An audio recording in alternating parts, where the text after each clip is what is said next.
मुझे कहना नहीं चाहिए पर मुझे बहुत कष्ट होता है।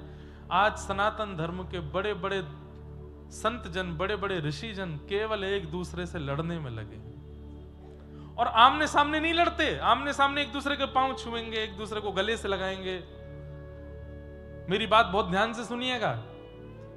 पिछले 2 सालों के अंदर युवाओं में भक्ति जागृत हो रही है।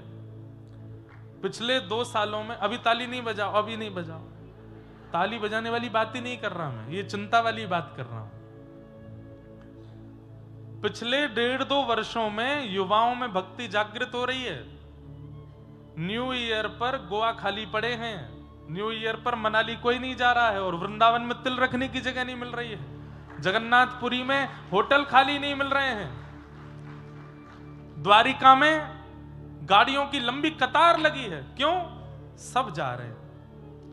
कोई कहता है कि अरे फोटो खिंचवाने जाते हैं, आजकल भक्ति ट्रेंडिंग। अरे मैं कह रहा हूं चल तो रही है ना ट्रेंडिंग, कम से कम वो फोटो खिंचवाने ही जा रहे हैं, जा तो रहे हैं ना। हम ही लोग कथाओं में कहते हैं, हम ही लोग अपने मंचों से कहते हैं कि सन्मुख होए जीव मोहे जब ही। ठाकुर जी कह रहे हैं जैसे ही जीव मेरे सन्मुख आता है मैं उसके सारे विषाद दूर कर देता हूं, उसको स्वीकार कर ले। अरे वो जा तो रहा है ठाकुर जी के सामने।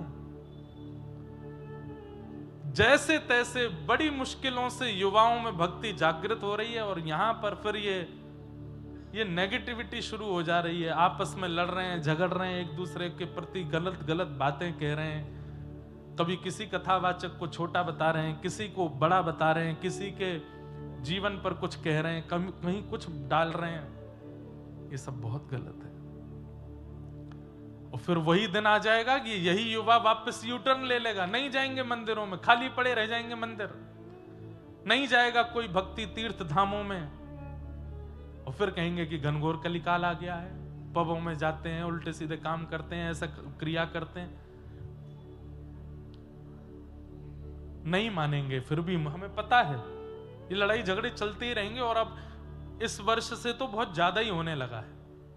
अभी वर्ष का प्रारंभ नहीं हुआ, इतना सब कुछ चल रहा है, और जहां देखो वहां बस केवल धार्मिकों में लड़ाई चल रही है, संप्रदायों में विभाजन चल रहा है। ये बड़े हैं, ये छोटे हैं, इन्होंने ऐसा किया, इन्होंने वैसा किया, इन्होंने ऐसा कर दिया, अरे ये नियम का पालन नहीं करते, ये कहां लिखा है, ये कौन से ग्रंथ की बात है। ये कलयुग में इन सब से कुछ नहीं होने वाला है। इसलिए हम ज्यादा लोगों को तो नहीं समझाते, क्योंकि मैं ही फिर कटघरे में खड़ा हो जाऊंगा। आज तो ये बता मैं, हम तू बहुत बड़ा बनना है, हमको समझा रहा है, आपको तो हम बोल सकते हैं। जीवन के 4 दिन बचे हैं भैया, हमारे आपके कब प्राण चले जाएं कोई पता नहीं है। जितना हो सके हरेर नाम हरेर नाम हरेर नाम एव केवलम कलौ नास्त्यैव नास्त्यैव नास्त्यैव गतिरन्यथा। श्रीमन चैतन्य महाप्रभु ने द्वार द्वार जाकर के नाम बुलवाया, क्योंकि ये नाम ही कल्याण करेगा। यहां पर विवाद छिड़ रहे हैं, विषाद छिड़ रहे हैं, आपस में लड़ झगड़ रहे हैं। आप लोग अपने काम पर ध्यान रखो।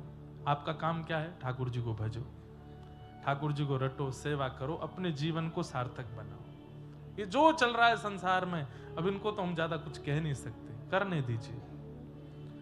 कटाक्ष में, विभाजन में, नीचा दिखाने में, छोटा दिखाने में, नेगेटिव बातें बोलने में लोगों को क्षण भर लगता है। और अब तो क्या बोलते हैं उसको, फ्रीडम ऑफ स्पीच मिल गई है सबको बोलने का एक। अरे कलयुग में ब्रह्मास्त्र नहीं चलते, कलयुग में पाशुपतास्त्र नहीं चलते, कलयुग में ये इंटरनेट अस्त्र चल गया है। कहीं से कोई भी कुछ भी बोल के कुछ भी किसी के बारे में कटाक्ष कर देता है, और इससे फिर लोग भ्रमित होते हैं। लोगों के मन में आता है ये आपस में खुद ही लड़ रहे हैं, हम कहां, हम क्या भजन करेंगे फिर। इसलिए भैया दिन हो, रात हो, मंगल हो। और ये हमने पता है अपने ब्रजमंडल के साधु संतों से सीखा। हमारे ब्रजमंडल के साधु ऐसे हैं, लोग उनके बारे में भी बहुत कुछ बोलते, पर वो अपने भजन पर ध्यान देते हैं और नित्य प्रणाम के योग्य हैं, नित्य वंदन के योग्य हैं। हमारे परम पूजनीय श्री प्रेमानंद जी महाराज आज वे पद यात्रा करते थे, कितने लोगों ने उनका विरोध किया। वे सुबह सुबह 2:30 बजे उठ करके, वो आप लोगों के लिए नहीं, जब वहां 5 लोग भी नहीं होते थे मार्ग पर, तब भी वो इतने बजे ही निकलते थे। तब भीड़ नहीं होती थी इतनी। अब भीड़ हो गई तो लोगों ने फिर उसको भी प्रोपोगंडा बना करके उनके बारे में भी बोलने लगे, उनको कटाक्ष करने लगे, उनके वक्तव्यों पर भेदन और शास्त्रीय प्रमाण कहां है, ये कैसे बोल सकते हैं, ये ऐसे करते हैं, अपने को पुजवाने के लिए कर रहे हैं ये। अरे आप ये तो विचार कीजिए कि उनके कारण आज कितने लोग श्री राधा वल्लभ जी के सन्मुख हो गए, उनके कारण कितने लोग वृंदावन आ गए, जो वृंदावन कभी पहुंच नहीं पा रहे थे। ऐसे बड़े बड़े आधुनिकताओं को प्राप्त करने वाले, चाहे वो खेल जगत के लोग हों, चाहे वो सिनेमा जगत के लोग हों, चाहे वो किसी क्षेत्र के लोग हों, सबको खींच करके ले आए, घुटनों पर बैठा दिया, सर झुकवा दिया व्रज की रज में। लेकिन ये संसार है, यहां पर आपने अच्छे 4 काम किए, उसको आदमी एक बार में भूल जाता है। आपने एक कुछ ऐसा गड़बड़ कर, और गड़बड़ किया भी नहीं, किसी ने उसको गड़बड़ बता दिया तो 5 लोग विश्वास भी कर ले, तो हाँ सही कह रहा है, गड़बड़ ही है।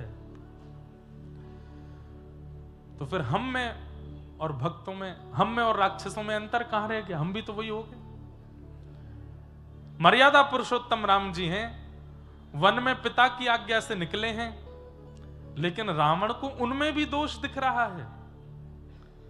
ऐसे परम सुकुमार, ऐसे परम कोमल, परम सुंदर श्री राघव जी में भी रावण को दोष दिख रहा है। इससे क्या सिद्ध होता है कि दोष दृष्टि देखना, दोष दृष्टि रखना ही राक्षसत्व है। इसलिए हमारी इतने लोगों से तो प्रार्थना हम कर ही सकते हैं जो यहां बैठे हैं, मत देखो दोष, मत लाओ इन दोष दृष्टियों को जीवन में। जीवन के बहुत कम समय रह गए। ठाकुर जी कर लेंगे ना न्याय, सही गलत का न्याय ठाकुर जी करेंगे, सही गलत का न्याय यमराज करेंगे। हमको किसने अधिकार दिया कि हम इस प्रकार, अब तो भजन करो, कीर्तन करो, ठाकुर जी का नाम गुणगान करो।